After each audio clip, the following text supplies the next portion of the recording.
Agora, 11 horas com 27 minutos, o Jornal da Rede Alesp conversa com o deputado Rafael Silva, do PSB.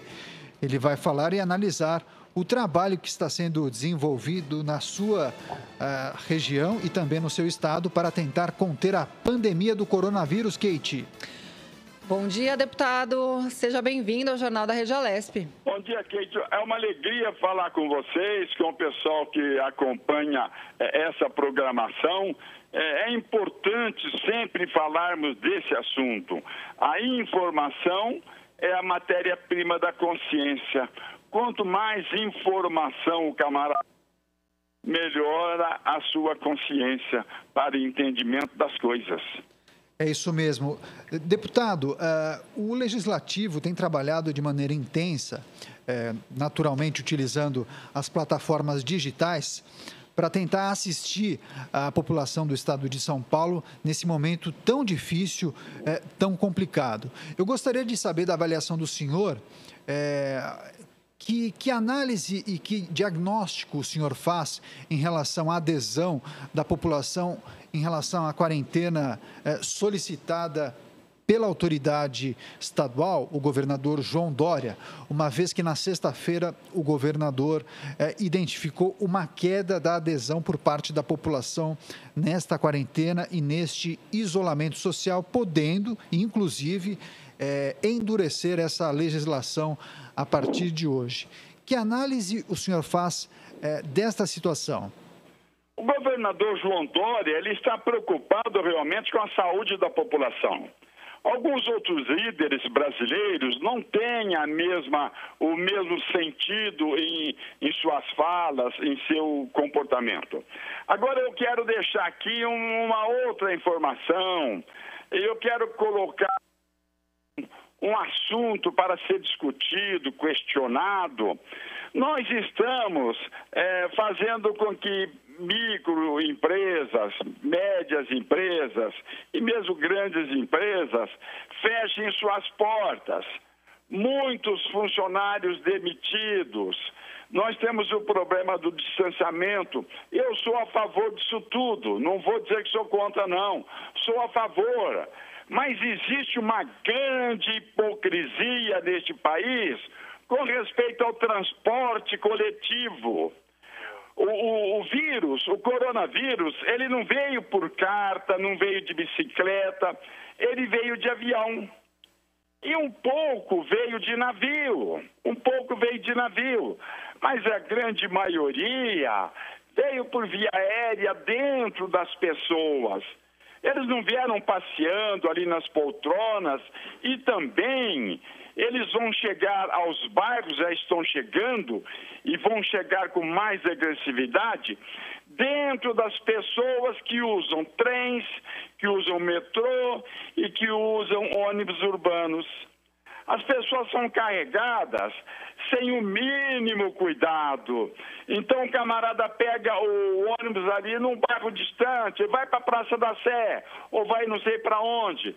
Ele pega o metrô também, sem os cuidados do poder público, ele vai carregar o vírus. Agora, muita gente bacana, gente da elite, fala, eu não ando de ônibus, mas acontece que o porteiro do edifício anda de ônibus, o encanador anda de ônibus, o funcionário da padaria, do supermercado, esse pessoal todo anda de ônibus. Eu sou a favor de que nós tenhamos mais e mais ônibus atendendo a população. Inclusive, o governo do estado, o governo federal, o governo municipal, todos eles juntos deveriam distribuir máscaras para as pessoas, máscara de pano. Essa máscara pode ser confeccionada em qualquer canto da cidade. E na medida que o cara usa máscara, não é que ele deixa de ser contaminado, não. Ele deixa também de contaminar outras pessoas. Ele passa a entender o seu papel de cidadão. Mas não existe. Bilhões e bilhões são carreados para a saúde. E tem que ser. Mas eu me pergunto, Por que será que os prefeitos, que os governadores deste país não se preocupam com o transporte coletivo? Será que é porque esse pessoal tem muito dinheiro? Olha, tem mesmo. Na minha região também. Aqui em Ribeirão Preto, que eu estou em Ribeirão Preto agora, tem mais de 350 ônibus andando pelas ruas. E aquelas filas terríveis, o pessoal tudo apertado no ônibus, todo mundo respirando o mesmo ar.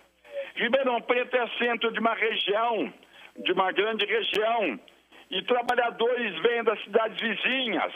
Existem cidades aqui pequenas que tinham 10 ônibus diários para Ribeirão Preto e 10 para voltar. Baixaram para 2 ônibus, porque o comércio diminuiu, a indústria diminuiu, mas as pessoas vêm ali igual elas vêm semelhantes a sardinhas dentro de uma lata. Então, para que sacrificar todo o comércio, a indústria? Para que promover desemprego? Se nossos governantes deixam o transporte coletivo levar a dor, o sofrimento e a morte para os diversos cantos das cidades?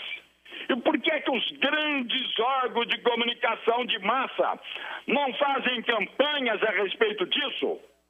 Eu só sei dizer que grandes empresários pagam viagens e hospedagem fora do Brasil. Agora não, né, que ninguém quer viajar.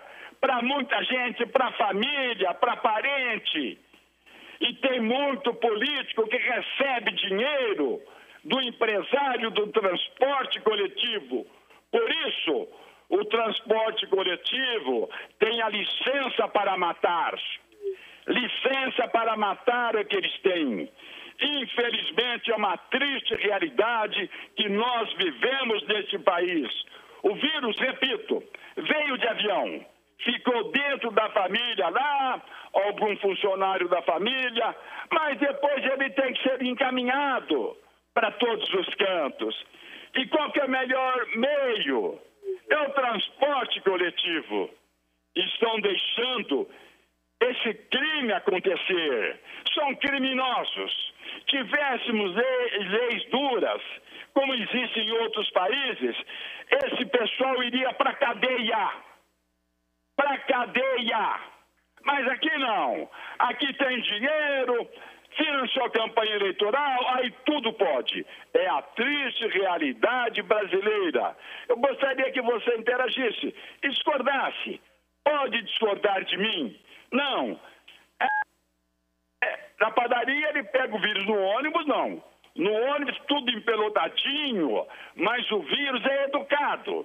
O vírus fala, não, aqui é gente simples, sem conforto, eu não vou atingir esse pessoal, não. O vírus é educado, né?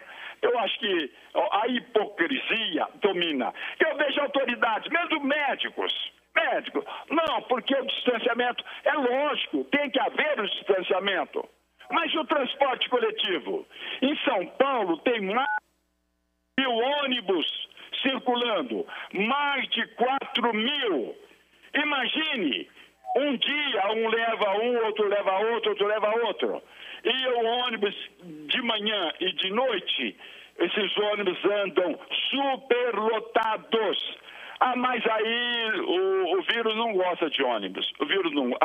olha, gente, é uma palhaçada a hipocrisia que é praticada nesse país. Deputado, quem fala é a Caterina agora. Tem uma pergunta para o senhor. Eu tenho uns dados aqui que foram fornecidos pela produção aqui do Jornal da Rede Alesp, né, que diz, então, que segundo dados aí da Prefeitura, do último dia 9, a região de Ribeirão Preto tem 190 casos confirmados do novo coronavírus e ao menos 8 pessoas morreram em função da doença.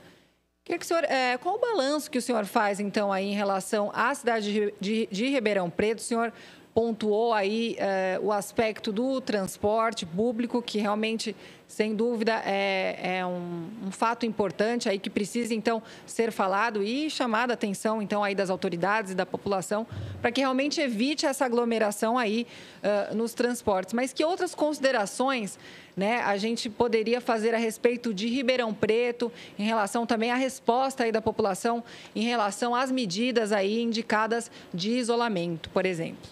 O meu filho, ele está como deputado federal, está substituindo um outro.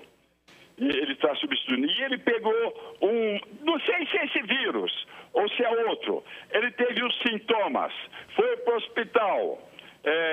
Aí o médico falou, olha, você não está com sintoma grave, é melhor você voltar para casa. E ele tirou sangue, fez os exames, acolheu as secreções da garganta, do nariz, para o exame. E nós aguardamos uns dias, aí ligamos para o hospital e falamos, não, nós não encaminhamos os exames, que só estamos encaminhando exame de quem ficou internado.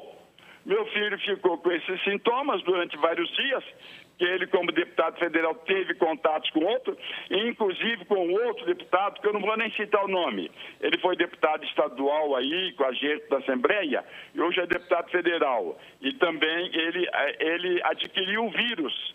E meu filho esteve com ele. Então, certamente, talvez tenha vindo dele, se é que ele ficou afetado. Mas foi para casa, ficou em quarentena em casa, graças a Deus se recuperou, mas não fez exame. Ou fez, o exame não foi encaminhado. Então, Ribeirão Preto não tem 190 casos, não. Aqui a região tem muito mais, e morreram mais de 10 pessoas já morreram aqui em razão do coronavírus. Mas o problema não é só, ela já é problema, essas mortes representam um problema. O problema que vai vir no futuro. O que vai vir no futuro. E o que é que está sendo feito? Fechar o comércio, o distanciamento, isso é bom.